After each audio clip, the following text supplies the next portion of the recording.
noches, pidiendo las disculpas del caso porque no hemos podido tener esta clase en su momento. Vamos a comenzar la clase de enfermedades neuroquirúrgicas en el niño o lo que corresponde a las principales entidades de patología neuroquirúrgica pediátrica. Quien les habla es el doctor Mario Luis Pereira, soy neurocirujano del Hospital Nacional Edgardo Rebagliati Martins.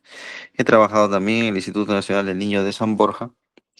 Y vamos a tener esta clase que es un repaso y un resumen de las principales entidades de patología neurológica pediátrica. No vamos a ahondar mucho en cada una de ellas. Básicamente lo que necesitamos es que ustedes conozcan que existe la patología para que en su momento puedan detectarla, diagnosticarla y derivarla al neurocirujano pediatra o al neurocirujano. Y si alguno de ustedes se anima por esta especialidad, bueno, ya la aprenderá de manera más profunda. Para entender la patología neuroquirúrgica pediátrica y el examen neurológico pediátrico, hay que tener el concepto clave del desarrollo psicomotor infantil, que no lo vamos a desarrollar en esta clase, pero los invito a que lo lean. Cuando uno hace el examen neurológico, que evalúa funciones como la marcha, el equilibrio, el lenguaje, la fuerza, en un adulto, los reflejos, uno supone que obviamente el adulto ha llegado a su máximo potencial de desarrollo psicomotor. Y si es que existe alguna deficiencia, lo contrastamos con el estado basal. El niño no es así. Ustedes tienen que entender a qué edad camina un niño, o conocer o tener la idea de a qué edad camina un niño solo en promedio, a qué edad el niño controla la cabeza, a qué edad el niño se sienta, a qué edad el niño habla. ¿Por qué? Porque cuando hagan el examen neurológico de un lactante menor, de un niño de 8 meses, de un niño de 1 año, un niño de 2 años, tienen que conocer en qué etapa del desarrollo psicomotor se encuentra específicamente para poder detectar si es que este está alterado o no. Permítame un momento, por favor.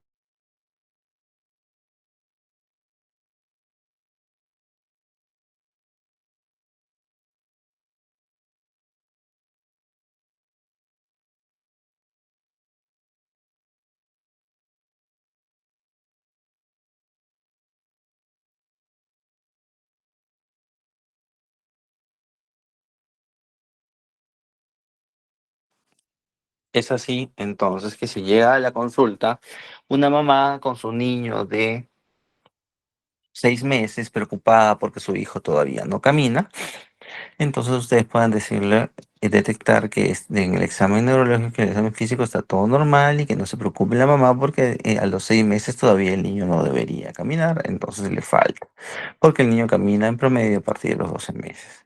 O, por ejemplo, si llega la mamá preocupada con su niño de 3 años que no camina, ustedes puedan detectar que hay alguna alteración porque ese niño de los 3 años ya debería caminar. De la misma manera con el lenguaje, de la misma manera con las funciones superiores, de la misma manera con el equilibrio, la marcha, la fuerza motora. Bien, entonces partiendo de ese concepto del examen físico neurológico pediátrico que se relaciona con el desarrollo psicomotor, vamos a comenzar las principales entidades de la patología neuroquirúrgica pediátrica. Siguiente, por favor. Ustedes ya han tenido su clase de hidrocefalias. La hidrocefalia es la acumulación o es el incremento del volumen de líquido cefalorraquídeo dentro de los ventrículos cerebrales. Esta acumulación puede deberse a causas obstructivas o a causas no obstructivas. La hidrocefalia congénita es una variante o es un tipo específico muy determinado de la hidrocefalia. Y su definición es que es una hidrocefalia, acumulación de líquido con incremento del tamaño ventricular, pero que la causa que ha originado esa hidrocefalia se ha gestado antes del nacimiento. Esa es la característica principal. Por eso se llama hidrocefalia congénita. Siguiente. Debemos entender el flujo de líquido cefalorraquídeo. El líquido cefalorraquídeo, recordando, se forma en los plexos coroideos de los ventrículos laterales y se distribuye, tal cual lo ven en la imagen, en ese sentido, ventrículos laterales, pasa a través de los agujeros de Monroe al tercer ventrículo, luego a través del acueducto de Silvio al cuarto ventrículo y después sale a través del conducto epinimario y de los agujeros de Lutschke-Mayendi al espacio subaracnoideo, en donde recircula y es absorbido por las vellosidades aracnoideas. Cuando existe un desequilibrio entre la producción y la absorción de ese líquido cefalorraquídeo, se denomina que se comienza a acumular líquido y esto origina una hidrocefalia de tipo comunicante. Sin embargo, cuando en algún punto de este tránsito del líquido cefalorraquídeo existe algún stop que obstruya el flujo, eh, se comienza a acumular líquido por encima del nivel y vamos a tener una hidrocefalia obstructiva. Siguiente, por favor. El papiloma de plexo coroideo, como se ve en la imagen de resonancia, es una tumoración que está dentro del ventrículo. Si las células del plexo coroideo formaban una cantidad X, al existir más células y una proliferación de células de plexo coroideo van a producir una cantidad excesiva de líquido cefalorraquídeo, superando la capacidad de absorción y originando una hidrocefalia. Siguiente.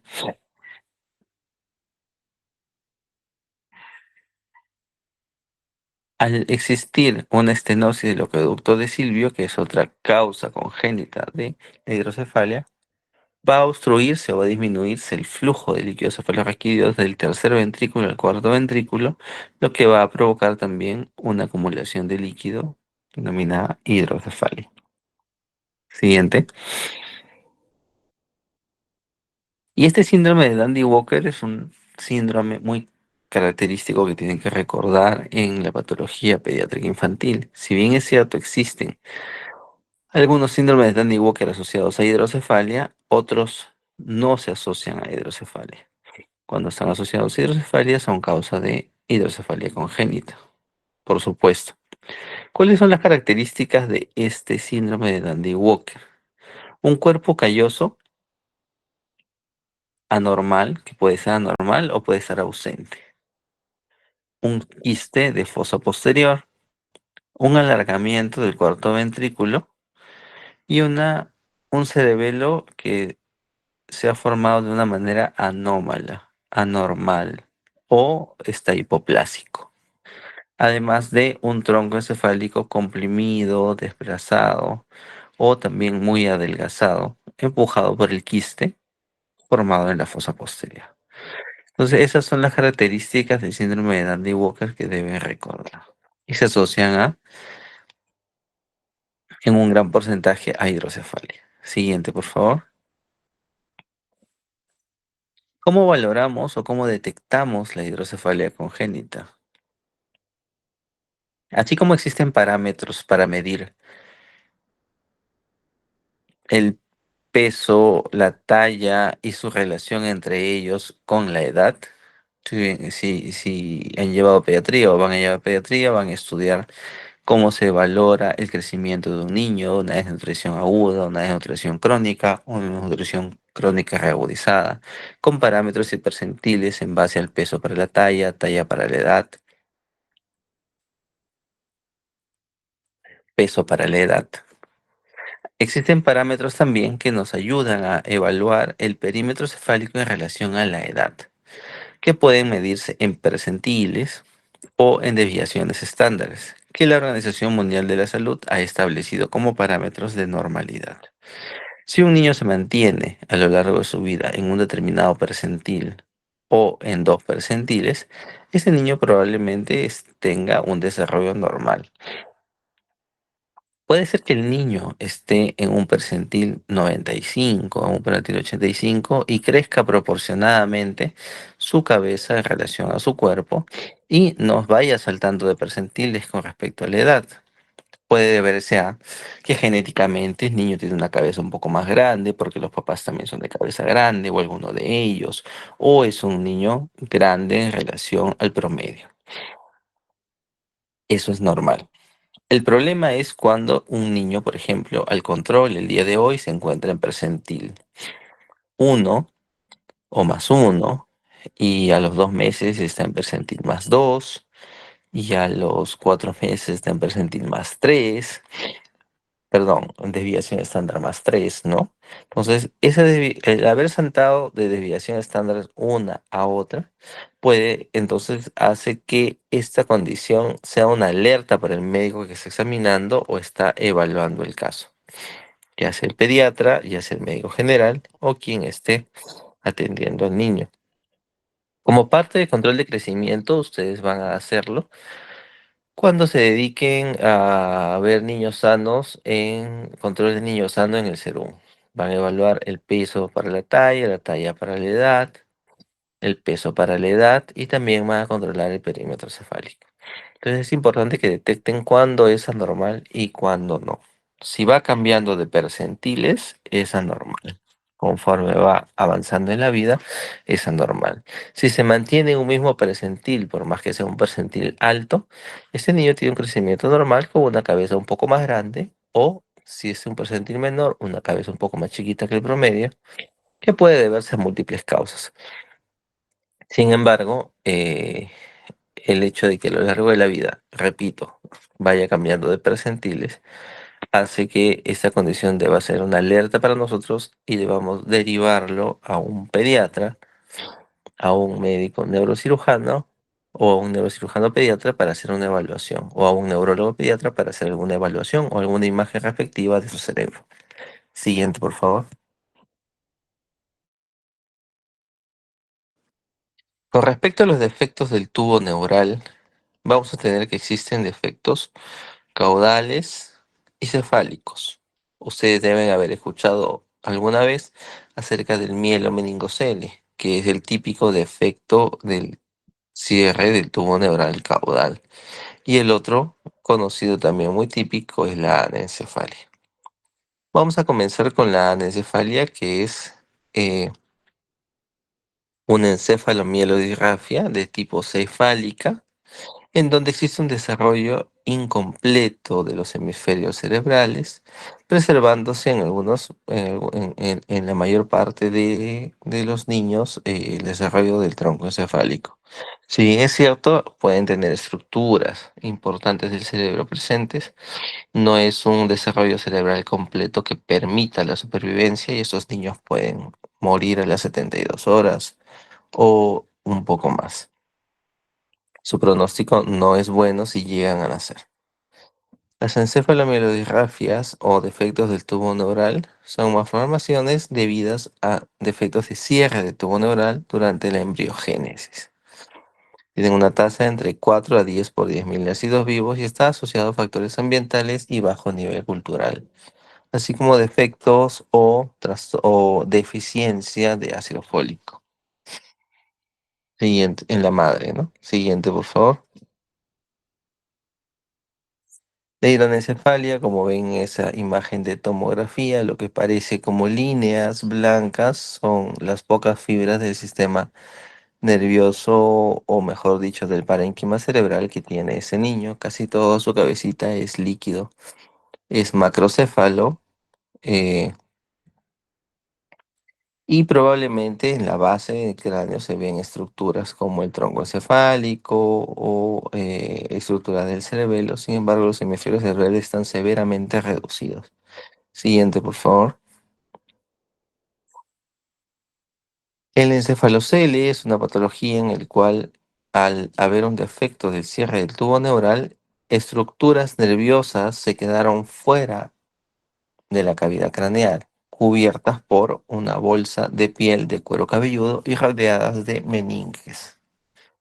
Estas estructuras cerebrales ya no sirven, no se pueden volver a introducir dentro del cerebro, pero sí cabe la posibilidad de determinar antes de una cirugía de cranioplastía en el cual se elimine esa tumoración, ese corte, qué estructuras nerviosas hay y qué vasos sanguíneos pueda contener.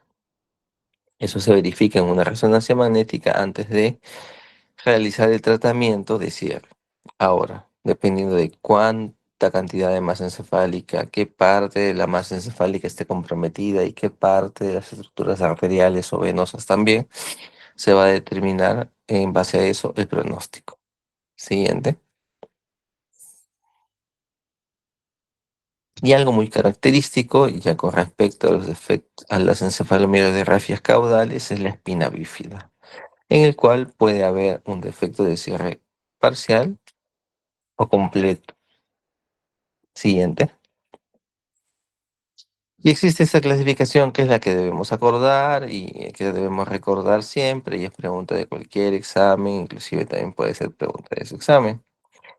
La espina bífida oculta, como la ven en la imagen primera, es básicamente un defecto de cierre de los arcos posteriores de eh, las vértebras, de las láminas.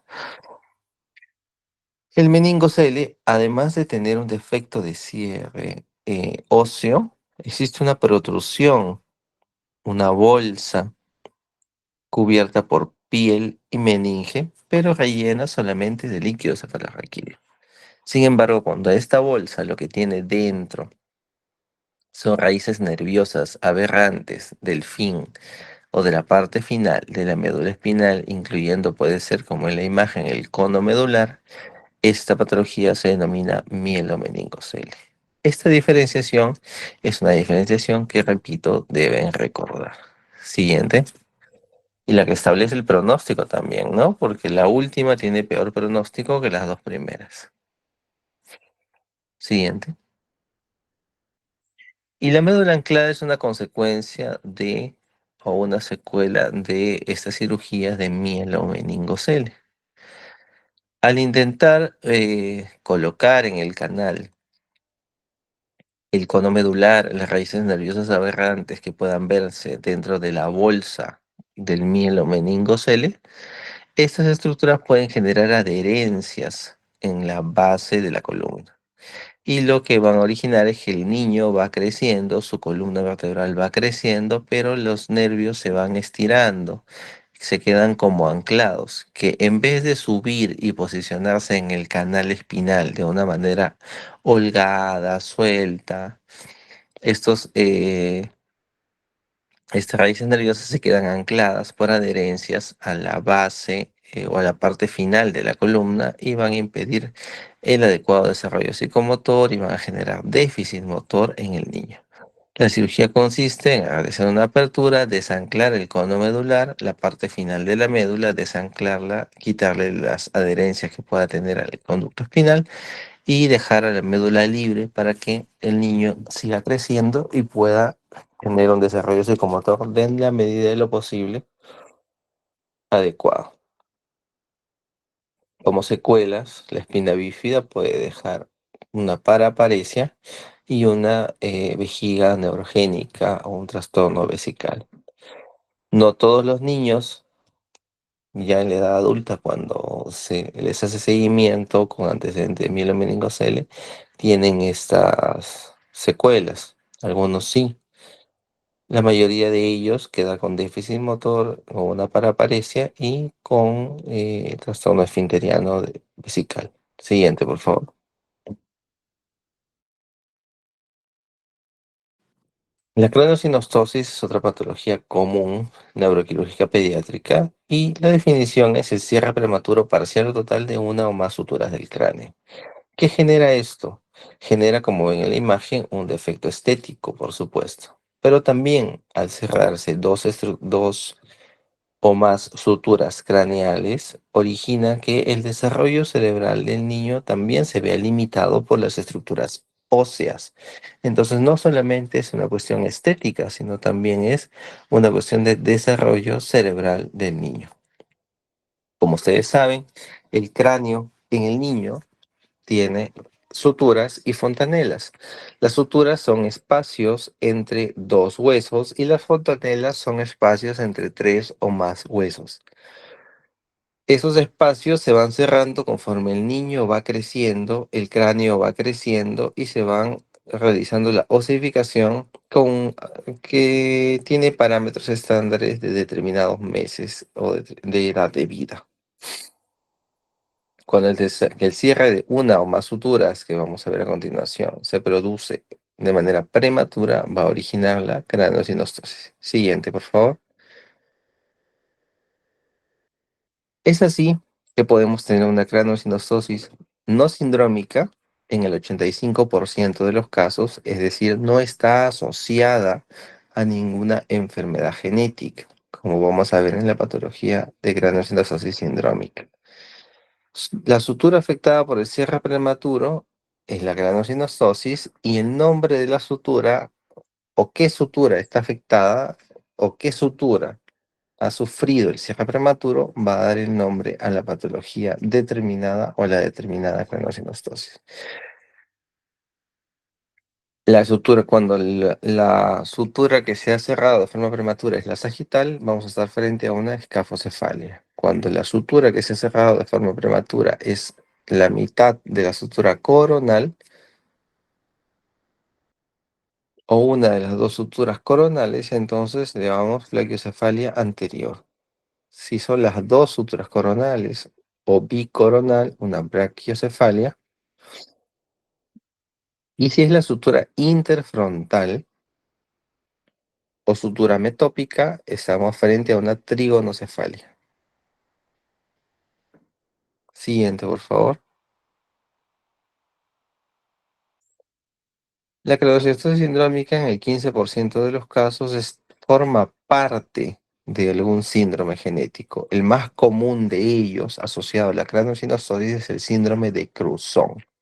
El síndrome de Cruzón que ustedes ven en la segunda imagen de izquierda a derecha es un niño con una frente amplia, hipertelorismo, macroglosia, la boca abierta, y dentro de toda la característica que acabo de mencionar, también tiene craneosinostosis.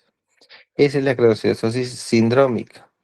El 15% de las craneosinostosis está asociada a síndromes genéticos y el otro 85% son niños normales, sin ningún trastorno genético, que solamente tienen craneosinostosis. Siguiente, por favor.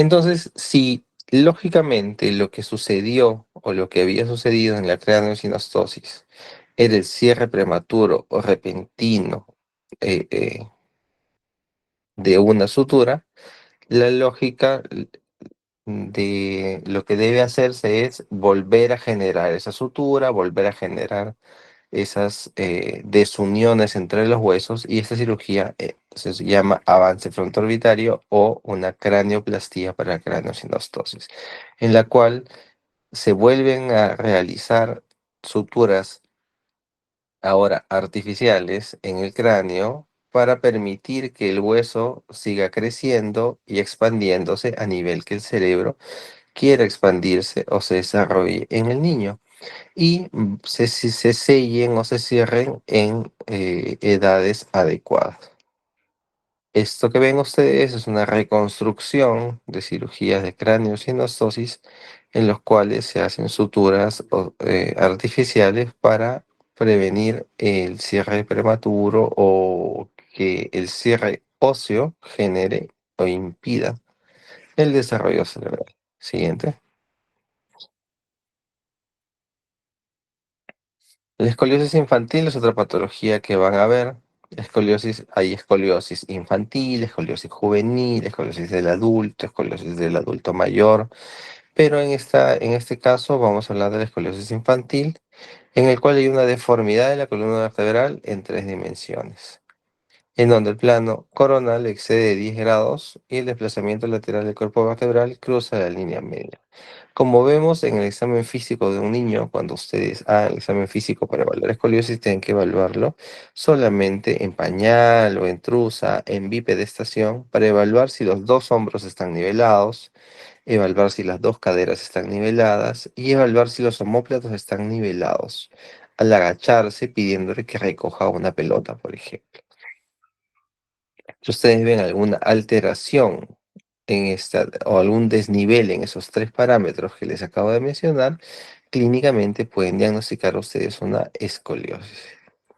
Existen tipos de escoliosis. Pueden haber tres categorías principales. La neuromuscular, que se presenta como consecuencia de un desbalance muscular, alguna alteración muscular, tendinosa o alguna enfermedad muscular que pueda estar asociada al niño. La congénita, como resultado de la simetría en el desarrollo de las vértebras. Algún niño puede haber nacido con una vértebra en cuña, una vértebra en mariposa, una vértebra trapezoide, y esto lógicamente va a condicionar una curvatura anormal en la columna. O la idiopática, cuando no se encuentra una causa determinada o específica como eh, que origine la escoliosis. Siguiente, por favor.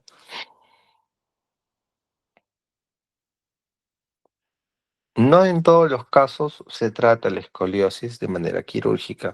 Inicialmente se intenta corregir con terapia física, fortalecimiento muscular, uso de corset, materiales ortopédicos que puedan, alineación de cadera, plantillas que puedan prevenir el incremento de la curvatura, mantenerla o reducirla. Cuando ya la curvatura se acentúa, pudiendo generar un patrón restrictivo pulmonar si la escoliosis es dorsal, o generando un defecto estético y funcional para caminar, tiene indicación de una cirugía correctiva. Hay que evaluar si la escoliosis es estructurada, no es estructurada. Generalmente en los niños es no estructurada si se evalúa en etapas iniciales, que quiere decir que puede corregirse y regresarse a su nivel con material ortésico interno o protésico, como son los tornillos tampediculares unidos a través de varillas que van a corregir la curvatura. Siguiente, por favor. Siguiente. Y con respecto a los tumores cerebrales en los niños, vamos a hacer un repaso de las principales entidades de los tumores en la etapa infantil. La forma de presentación la, y los tipos de tumores no son los mismos que en los adultos. Mientras, por ejemplo, el meduloblastoma en los niños es mucho más frecuente y además se presenta en la fosa posterior, ese mismo el meduloblastoma en adultos es más visto en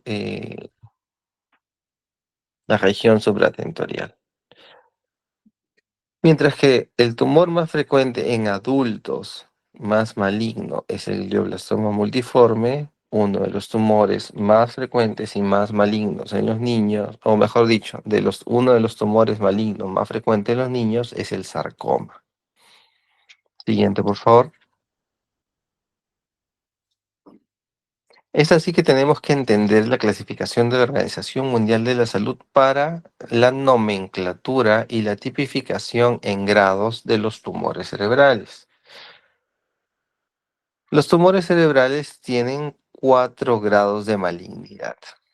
El grado 1, característicamente proliferativo. El grado 2, en el que además de proliferativo es característicamente infiltrativo. El grado 3, además, tiene característicamente anaplasia. Y el grado 4, característicamente tiene además necrosis. Si uno evalúa la histopatología al microscopio, si encuentra estas características, va a determinar si el tumor es de grado 1, 2, 3 o 4. Pero ¿cómo los nombramos? Los nombramos de acuerdo al estirpe celular o el tipo celular que ustedes puedan encontrar. En la mayoría de los casos va a suceder que ustedes vean células meningias y el tumor sea un meningioma. O vean células gliales y el tumor sea un glioma. O vean células ependimarias y el tumor sea un ependimoma. O vean oligodendrocitos y el tumor sea un oligodendroglioma. Células astrocíticas y sea un astrocitoma. Células pineales y sea un pineocitoma. Quiere decir que en la mayoría de los casos la estirpe celular va a determinar el nombre del tumor y la característica histopatológica va a determinar el grado. Si yo veo un oligodendroglioma que además tiene anaplasia, yo digo que es un oligodendroglioma anaplásico. Y yo sé que los que tienen anaplasia son de grado 3. Siguiente, por favor. Los tumores del sistema nervioso central en general pueden tener factores de riesgo congénitos. Existen enfermedades heredofamiliares que pueden condicionar tumores en el sistema nervioso central. Por ejemplo, muy característico es la enfermedad de von Hippel-Lindau. Si ustedes la recuerdan, es una enfermedad en donde existe una alteración en un factor, en un gen de supresión tumoral que va a originar que las familias, o sea, las personas integrantes de determinada familia puedan tener tumores renales, pancreáticos y también está asociada en el sistema nervioso al hemangioblastoma de presentación en fosa posterior lo más frecuente. Entonces existen factores familiares que pueden originar tumores cerebrales, sí, pero no es lo más frecuente. No existe una causa determinada que pueda decirse por esto se originan los tumores en el sistema nervioso central. Pero existen factores congénitos como esta enfermedad, como la neurofibromatosis, como la esclerosis tuberosa, que pueden estar asociados a estos tumores, pero no son el grueso de los tumores cerebrales, ni infantiles ni en la edad adulta. También existen factores de riesgo adquiridos, como pueden ser las radiaciones ionizantes, intoxicación por metales pesados, pero no existe una causa directa ni una fuerte asociación tampoco con los tumores cerebrales. En las imágenes que ustedes pueden ver, van a ver imagen, primero en la imagen A, una imagen de tomografía y en la imagen B y C, una imagen de resonancia. En la B, una imagen de resonancia en secuencia T1 sin contraste y en la imagen C, una imagen de resonancia en secuencia T2 sin contraste también. Eh, ven cómo la imagen, si bien es cierto el tumor puede ser el mismo, la imagen puede cambiar y se puede ver más clara dependiendo del estudio que nosotros hayamos indicado y dependiendo de la secuencia de resonancia magnética específica para poder evaluar mejor el tumor. Siguiente, por favor. Habíamos hablado, les estaba comentando acerca del sarcoma cerebral, es uno de los tumores más agresivos y malignos en la edad pediátrica. Eh, es de crecimiento muy rápido, es extremadamente vascularizado, cuando se opera sangra mucho y con alto porcentaje de recidiva y recurrencia. Puede también no solamente dañar estructuras cerebrales, sino estructuras craneales de la piel, como pueden ver en la imagen. El pronóstico de niños con sarcoma no es bueno y no supera generalmente el año de vida. Siguiente, por favor. He aquí el tumor más característico de la edad pediátrica. Si ustedes en algún momento tienen que recordar el tumor más característico de la edad pediátrica, en fosa posterior tenemos al meduloblastoma. El meduloblastoma tiene factores de mal pronóstico. Tiene una característica específica que lo hace muy diferente de los otros tumores y es la diseminación leptomeningia. ¿Qué quiere decir? Quiere decir que hace una metástasis intrarraquídea. Los tumores cerebrales no son como los tumores de hígado, los tumores de páncreas, un tumor pulmonar que está localizado en el órgano, pero puede diseminarse y hacer metástasis a órganos a distancia. Un tumor de próstata, un cáncer de próstata que puede hacer metástasis ósea a columna vertebral, a huesos, un tumor pulmonar que puede hacer metástasis cerebral, un melanoma que puede hacer metástasis cerebral. El medulloblastoma, de manera general, los tumores cerebrales primarios no hacen metástasis a otros órganos. Sin embargo, el medulloblastoma tiene la característica de que hace diseminación, hace una pseudometástasis que no es a otros órganos, es dentro del mismo sistema nervioso central, que se llama diseminación leptomeningia. De esa manera, en todas las estructuras donde está revestido por meninges, puede haber crecimiento tumoral o lesiones tumorales derivadas de este medulloblastoma. Existen factores de mal pronóstico. Presentación en niños menores de 3 años.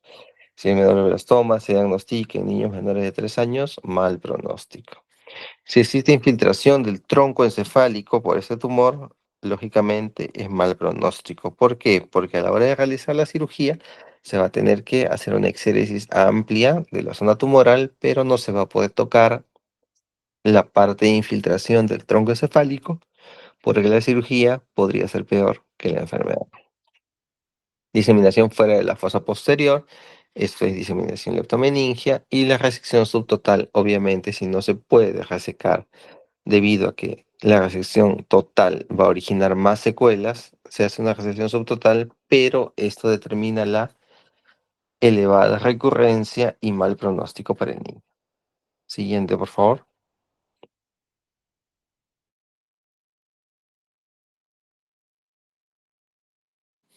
En esta imagen pueden ver ustedes una imagen de resonancia magnética en la imagen izquierda con diseminación leptomeningia. Esa imagen de la flecha roja es tumor diseminado en toda la columna, en todo el canal espinal de la columna del niño en la región dorsal, lo que ya determina el mal pronóstico y que el caso se vuelva inoperable.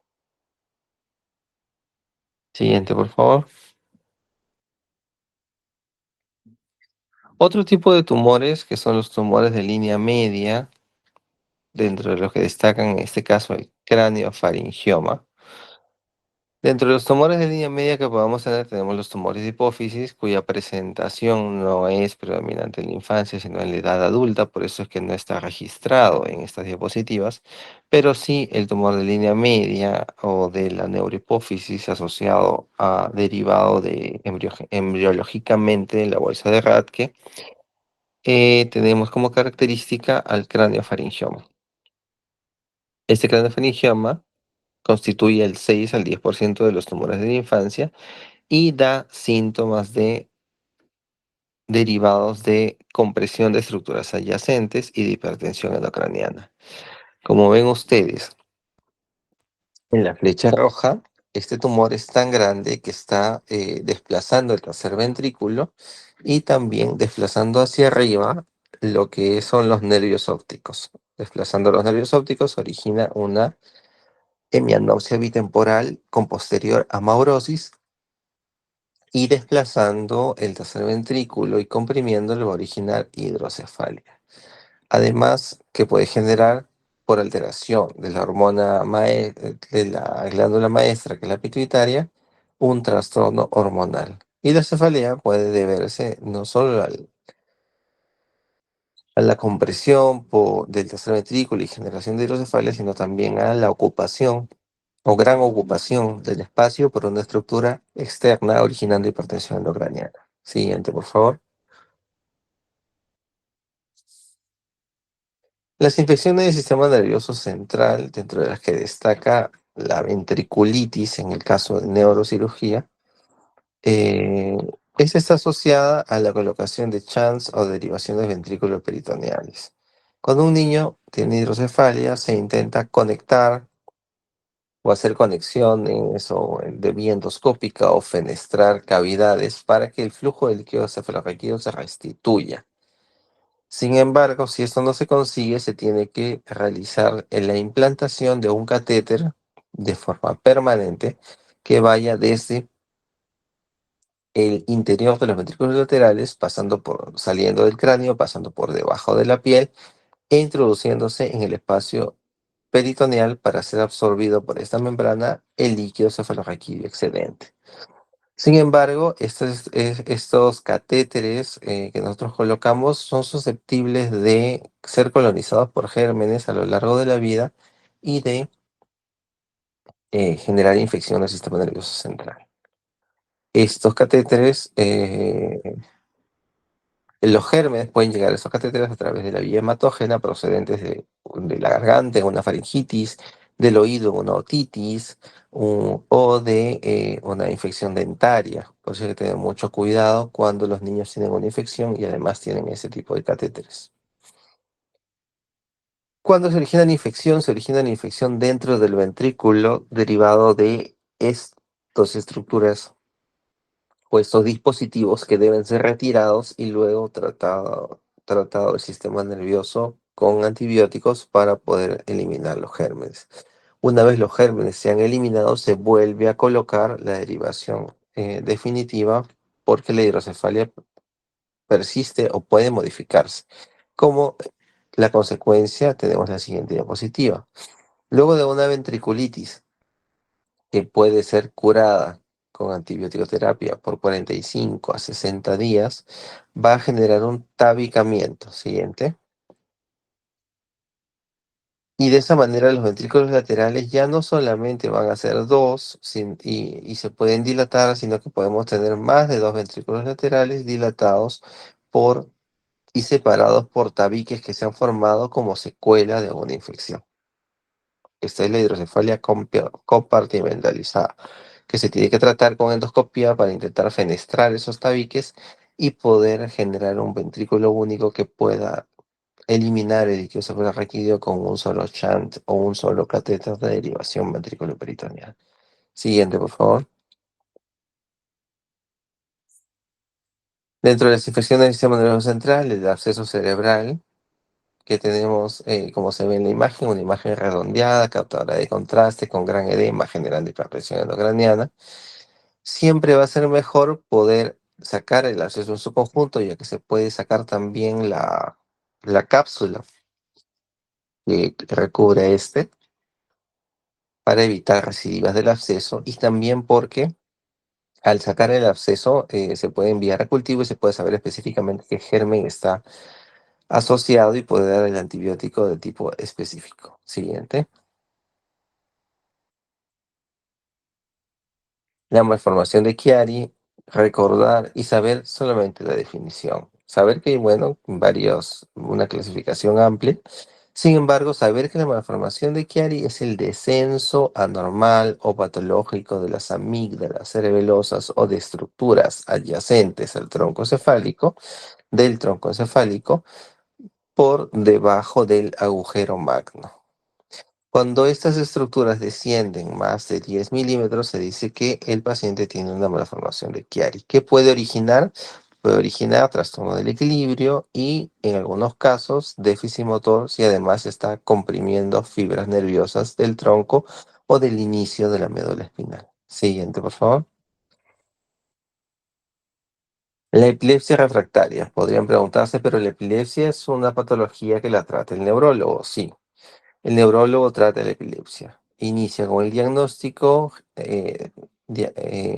prescribe medicación anticonvulsivante, pero cuando la epilepsia se torna refractaria, usa dos o más fármacos de última generación a dosis tope que pudieran ser inclusive o pudieran estar generando cierta toxicidad. Y además las crisis siguen a pesar de la medicación,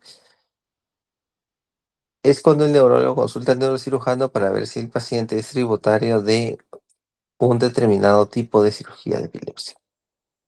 Existen dos tipos de cirugía de epilepsia. La cirugía resectiva, en el cual vamos a resecar determinada parte del cerebro que está generando las descargas epileptógenas. Lógicamente tiene que ser un área única, un área que no sea elocuente, es decir, que no deje con un déficit motor invalidante al paciente y que no sea multifocal, porque no podemos resecar múltiples áreas del cerebro porque generaríamos más daño. De esta manera, habiendo identificado esta área única o esta área no elocuente, se puede proceder a una cirugía resectiva, eliminando casi por completo las crisis epilépticas, porque ese es el foco desde donde produce la descarga para la epilepsia. Cuando no se tiene esto y el paciente tiene múltiples focos, o el foco epileptógeno está en un área elocuente, ya sea área motora, área de lenguaje, por ejemplo, se opta por la cirugía paliativa. La cirugía paliativa consiste en colocar un estimulador del nervio vago, que es como el que ven en la imagen, que es como un marcapasos, pero en vez de ir al corazón, va conectado a un cable que va al nervio vago a nivel del cuello. Genera descargas que lo que hacen es disminuir las crisis convulsivas, disminuir su intensidad y disminuir su frecuencia. No la cura, no las elimina por completo, pero por lo menos coadyuva al tratamiento farmacológico para que esto pueda suceder. Siguiente.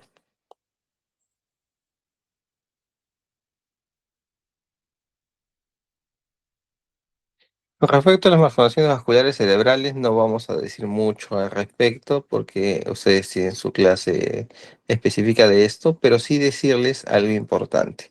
Las malformaciones vasculares cerebrales que están asociadas a venas profundas, como vena de Galeno, el seno recto o las que están en fosa posterior, son las características, o las peritroncales son las características de la etapa infantil o las que se diagnostican en la etapa infantil. ¿Qué son las malformaciones arteriovenosas? Son enmarañados de vasos hipertróficos con conexiones anómalas que se encuentran en cualquier parte del cerebro. Son congénitas y pueden modificarse a lo largo de la vida, incrementando su tamaño, su vascularidad, su drenaje venoso o su aferencia arterial. Característica de una malformación arteriovenosa: una aferencia arterial o varias, un nido, que es el enmarañado de vasos sanguíneos en el cual se conecta la parte arterial y venosa, y un drenaje venoso o varios drenajes venosos. Entonces, la aferencia, el nido y el drenaje constituyen la característica de una malformación arteriovenosa cerebral. Siguiente. El gol estándar, el estudio gol estándar es la panangiografía cerebral o angiografía por sustracción digital, como pueden ver en la imagen del centro. Inicialmente se pueden diagnosticar si es que no se han roto porque generan crisis convulsivas o cefalea, o como en la imagen de la izquierda, una tomografía con un hematoma, o porque se rompieron, ¿no? Y presenta un hematoma en la tomografía. Luego se le hace una angiografía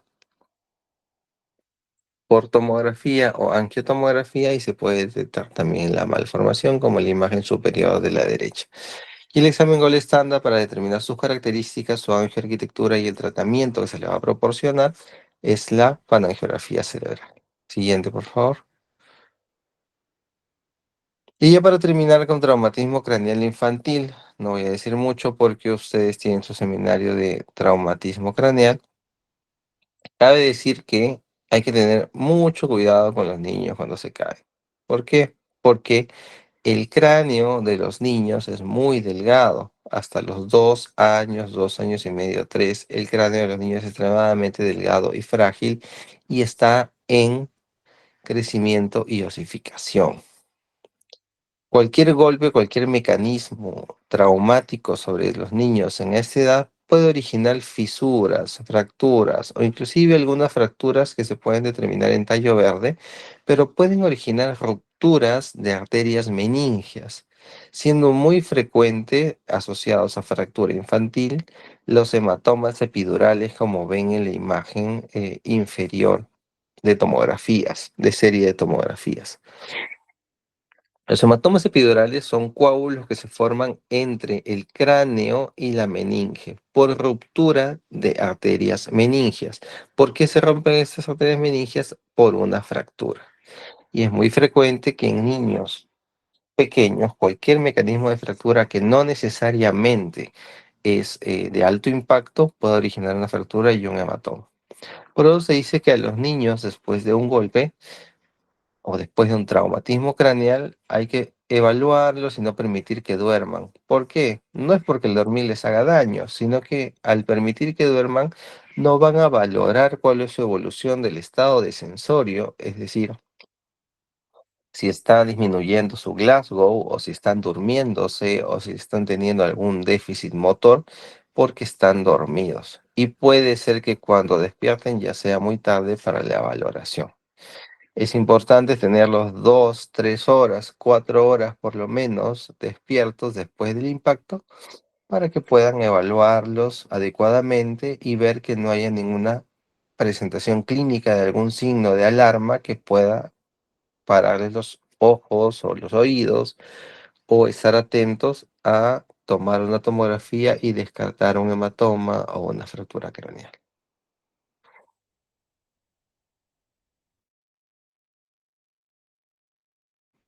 Siguiente, por favor. Creo que eso sería todo. Sí, otra vez es la última diapositiva. ¿Tienen alguna pregunta? Doctor, ¿hay alguna forma de poder diferenciar clínicamente el meningiocele del mielomeningocele? El meningocele del mielomeningocele. Clínicamente lo que van a ver es una bolsa. eh, la bolsa del mielomeningocele puede estar rota o no rota. En muchos casos que ustedes pueden verlo, si la bolsa está rota, obviamente van a ver las raíces salidas, ¿no? Ahora, clínicamente también la bolsa del mielomeningocele o del meningocele puede ser translúcida, con lo cual con una linterna o a la vista pueden ver ustedes las raíces nerviosas. Y desde el punto de vista del examen físico, el niño podría tener déficit motor más asociado al mielomeningocele que al meningocele.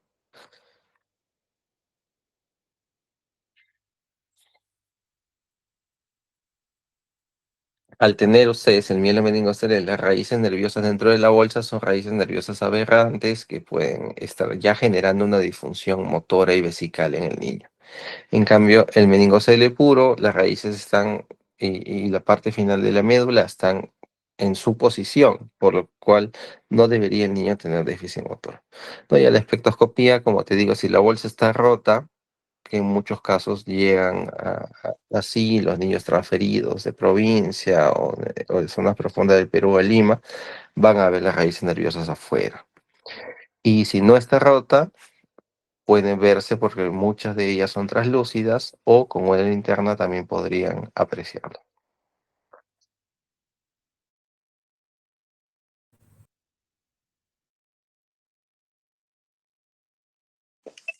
Bien, ¿tiene alguna otra pregunta? Doctor, de las craneosinostosis de origen no sindrómico, ¿cuáles serían las causas para que se produzca? Las de origen no sindrómico, no hay una causa específica, no hay una causa específica determinada, identificable ni prevenible para eso, ¿no?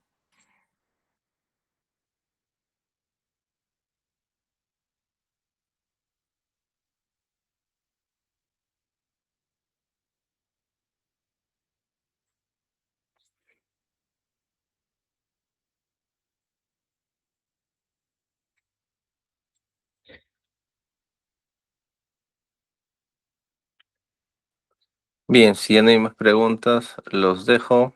Espero que sea de utilidad para su examen.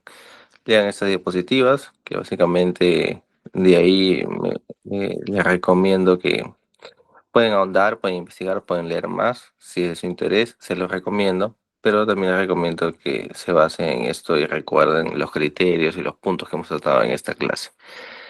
Bien, si eso es, pues, si no hay ninguna pregunta adicional, me pido a ustedes que tengan buenas noches. Gracias, doctor. Buenas noches.